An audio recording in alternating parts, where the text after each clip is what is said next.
Hi everyone, welcome back to my channel. If you're new here, my name is Lynn. If not, welcome back. In today's Hoya After Hours, and it's been a long time since I filmed a Hoya After Hours, we're gonna just have a really chill chit-chat session as I pot up some propagations.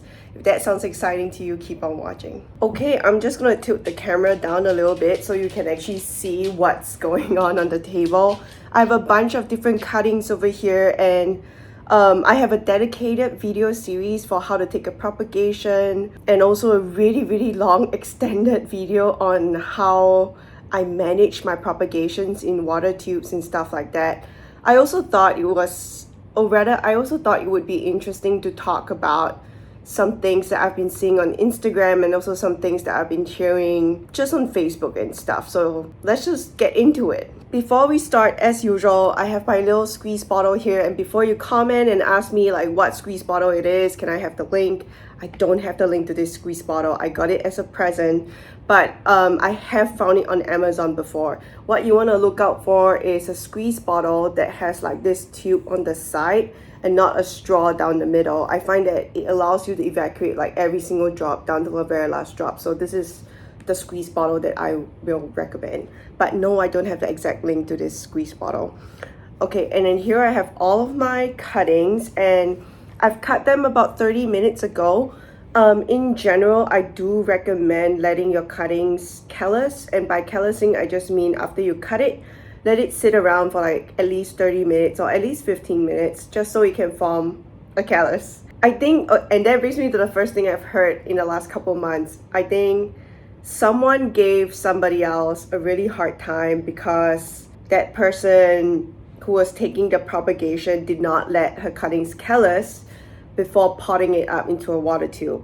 Now, let's have this conversation. Have I potted things up without callusing? 100%. Have they all died? No. I think callusing is just a good practice. I've had Hoya cuttings die because I didn't let them callus, and so far when I let things callus, in general they don't die because of stem rot. It's just good practice, but it's not like if you don't callus then the cutting will die. Like, does that make sense? And also there are like other circumstances that can also lead to stem rot, like for example you're overwatering your propagations, you're keeping them too wet. That can also lead to stem rot even if you callus. So there are several reasons why a Hoya propagation could die, for many different reasons. So callusing is just good practice, but I don't think it's like super duper important or anything like that. So don't give your other sellers a hard time, is all I'm trying to say. And honestly, it's just easy. Like if you're propagating a bunch of different things, just chop it and leave it aside for like 15-30 minutes. It's totally fine, and it will help you reduce one more avenue for stem rot.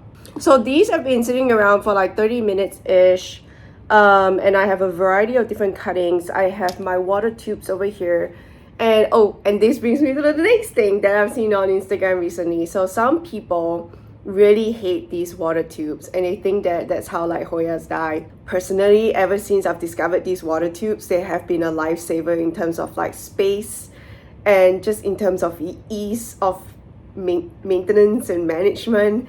And obviously water propagation is not going to be for everybody. Some people prefer propagating their Hoyas in soil. Some people prefer propagating their Hoyas in Perlite, in Fluval, in all kinds of substrates. And this is what I always say, there's no right or wrong answer. You can propagate any way you like. As long as it works for you, do whatever you want. Like, don't get mad at people propagating with Fluval because it's expensive. Don't get mad at people propagating in soil because yours rot, and like don't get mad at people propagating in plastic tubes in water because you think, or like because it doesn't work out for you. Like, just chill. Like, you can propagate Hoyas in a ton of different ways, and I have done them in a ton of different ways.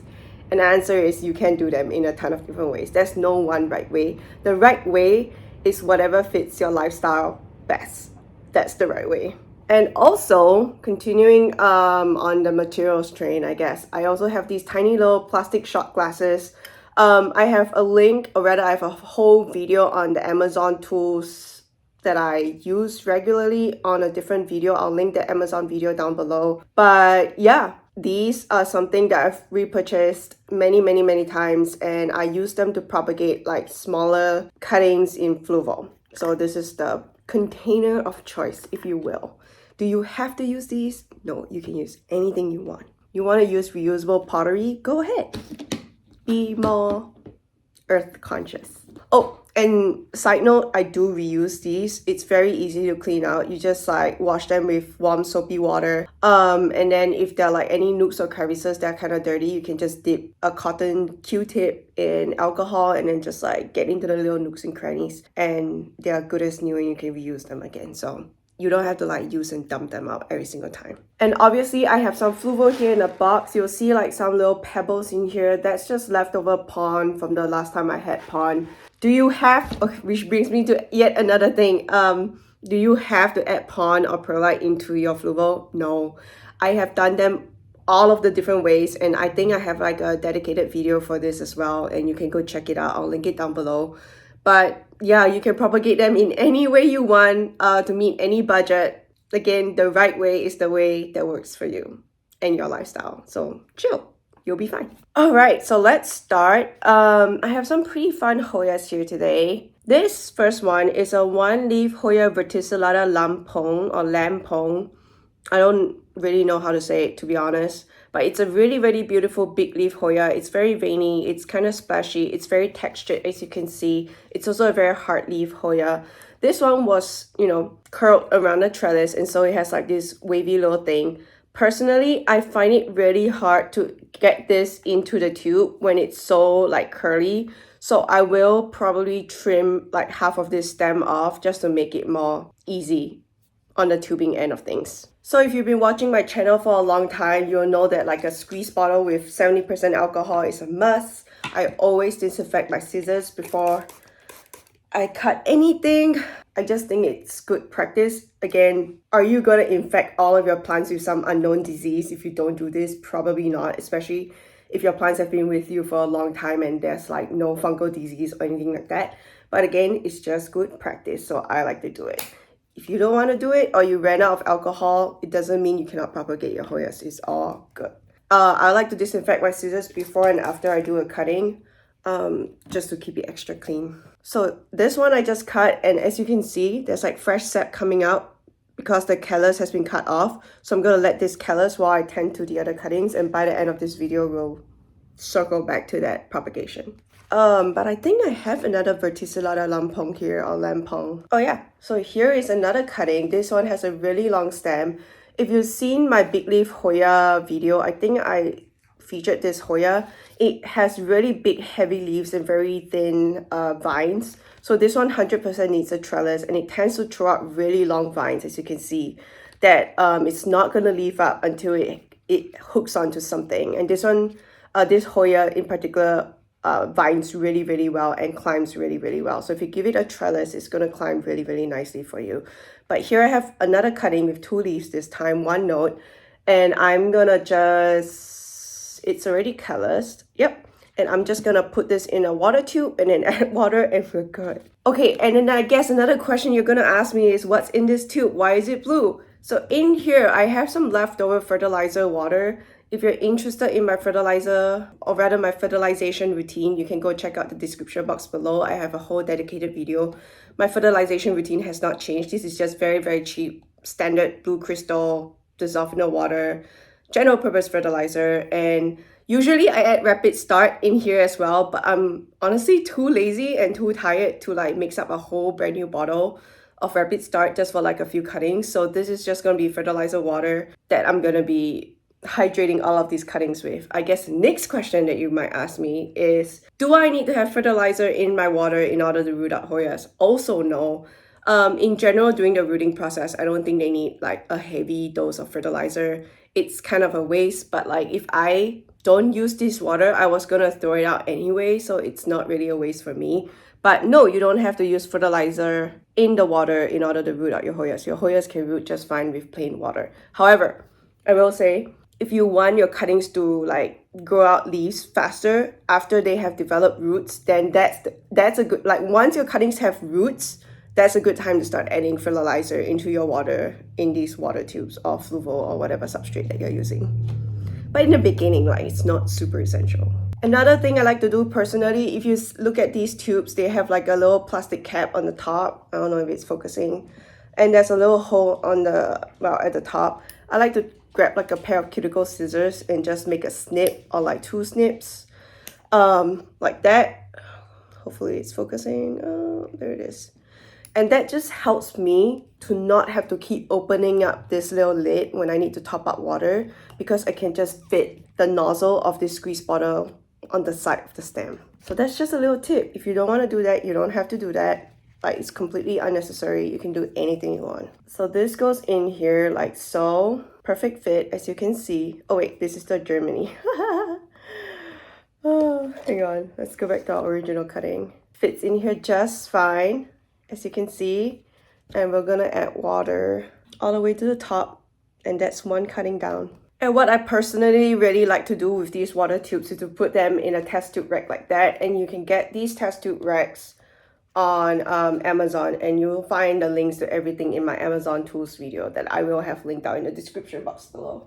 I'm gonna put that behind me to save some space, and then we'll keep moving on. So the next tube, same thing. I'm gonna make a little incision, or rather 2 little incisions at the top like so.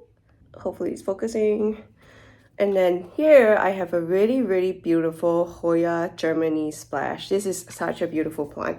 I don't think you need to shell out the extra bucks for the Hoya Germany silver personally, just because the splash grows so much faster and the venation and the leaves are just so beautiful.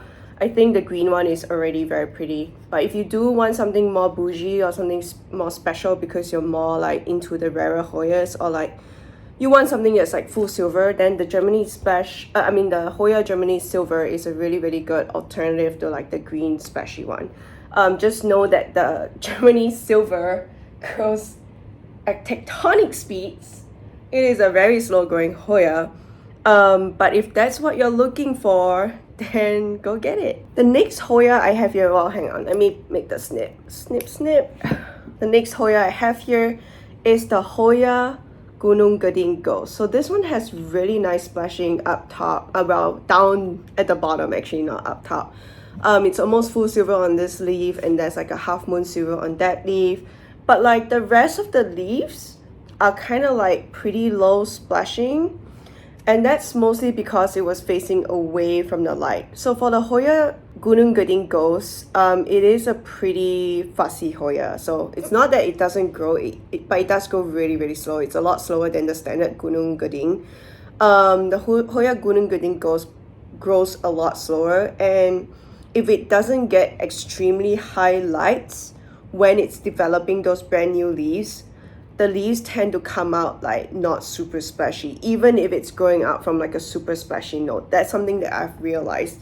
And then another thing I've also realized is that, like, funny enough, if like your original node is really splashy and your later nodes are not super splashy, if you keep growing out this Hoya and you increase the amount of light, the splashiness can come back, which is interesting. But you do have to start with like a pretty splashy node. That's what I've realized. So here's the next Hoya. We're gonna put this same thing in a water tube, and then we'll stick this in here, making sure all of the area roots are nice and nestled in the tube. And then here's our next cutting. And then moving along the train, because we're going fast, I guess. While I'm doing this, how are you guys doing? Comment down below and tell me how your month has been going. It's now early August. Hi, Tori. It's now early August. I am exhausted.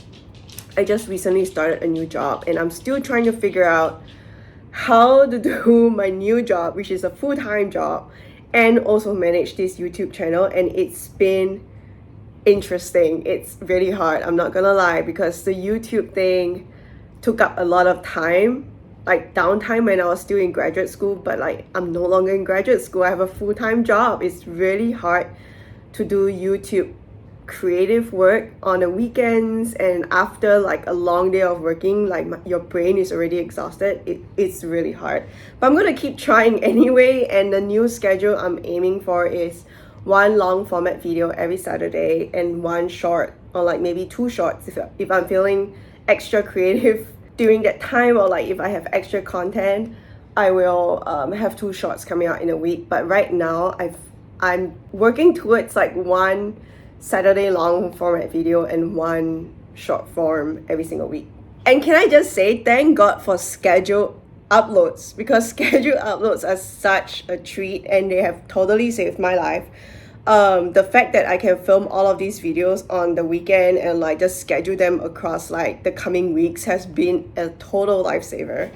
I don't know if I could have continued this YouTube hobby if not for the scheduled uploads. Moving on to the next Hoya, we're gonna fill this up with water. So actually, interestingly, maybe I should talk about this. So these little squiggly things coming out from the stem are aerial roots, and I like to preserve them as much as I can, so I try not to break them when I'm stuffing them into the water tube or like into any vessel that I'm propagating the Hoya stem with, because these are gonna become real roots once it touches water, basically. So here, oh, and I forgot to mention, this is a Hoya EX-01. I really enjoy this Hoya. It has, I wouldn't say that it has like really big leaves. These are like moderately sized leaves, like the length of my thumb, I would say. They are hard, they're waxy, and they're very glossy, if you can see against the light, and they're very silver. I actually enjoy the green modeling because it makes it more special looking and not just like a Hoya silver dollar, you know? It's not quite, because if it was full silver, I think it would look just like a silver dollar. Yeah. So I think this is actually really special because of that. And it's very fast growing. It vines like crazy, and yeah, I have no complaints with this Hoya. I think it's a really fun Hoya to collect. Not like super common, I think. I got this, where did I get this from? I don't remember, but I'm gonna say Facebook Marketplace or like one of the Facebook Hoya groups. Yeah, but I don't think it's like super common on Palm Street. I say that, but I haven't been on Palm Street for a very long time, so God knows what's on Palm Street. Comment down below if you've been shopping on Palm Street lately. Tell me who your favorite sellers are. That'll be interesting for everybody who's watching. Also, comment down below to tell me where you're buying your Hoyas from, because I think that's like one of the most common questions I get on this channel. A lot of beginner Hoya growers are watching this channel and they're wondering where they can go to find rare Hoyas, especially if they're like based in Canada and US. And that's the majority of my audience.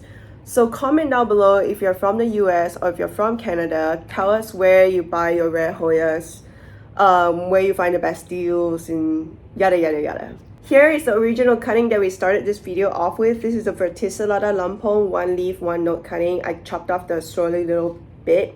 And now I'm gonna stick this into water because it has already calloused. So here's another cutting done. All right, we have 2 more cuttings left, and then we're done for today, for today's Hoya After Hours. I have my 2 little cups. I'm gonna fill them up with Fluval. I like to like get them about like this high, because I find that when I fill it all the way to the top and I add too much water, then it overflows and it creates a mess in the propagation box. So I kind of like prefer doing this now to leave like a little lip at the end. Ooh, this is a really fun Hoya. This is the Hoya lacunosa Asami reverse. So the usual Asami is an outer variegated lacunosa. This is an inner variegated lacunosa. I really do enjoy this version of the Asami. It is so much fun. I think it is beautiful. Recently, whenever I've used Fluval in a cup like that, I've really enjoyed doing it in a propagation box. And if you're interested in my propagation videos where I experiment with like water tubes and like a prop box thing, I will link those videos down in the description box below, or you can just go to my channel and go under the Hoya tutorial playlist. That's where you can find every single tutorial, so go check that out. I have the note buried in the Fluval, and now I'm gonna add water. I like to add water until it's like about 3/4 to like half full, and I'll stick this entire thing in my propagation box, and I'll probably just not look at it for like a week before I need to add more water. So that's that. The next one, we're gonna do the exact same thing. This is such a fun Hoya. This is the Hoya Clamshell No ID. And it doesn't have any variegation, it doesn't have any super splashing, but can you see that clamshell-y like texture on the leaf? It grows really round and it has like these little indentations that are just so freaking cute. These grow really fast. So if you're shelling out a good amount of money for like a one note cutting and you're like, I don't know if it's worth it, and like I do think it's worth it, and it will grow for you in no time. It grows really fast. So go get that one note cutting and it'll grow super fast for you. I added way too much water, and that's what this towel is here for. I'm just gonna tip some water out. Perfect. And then here is my next propagation.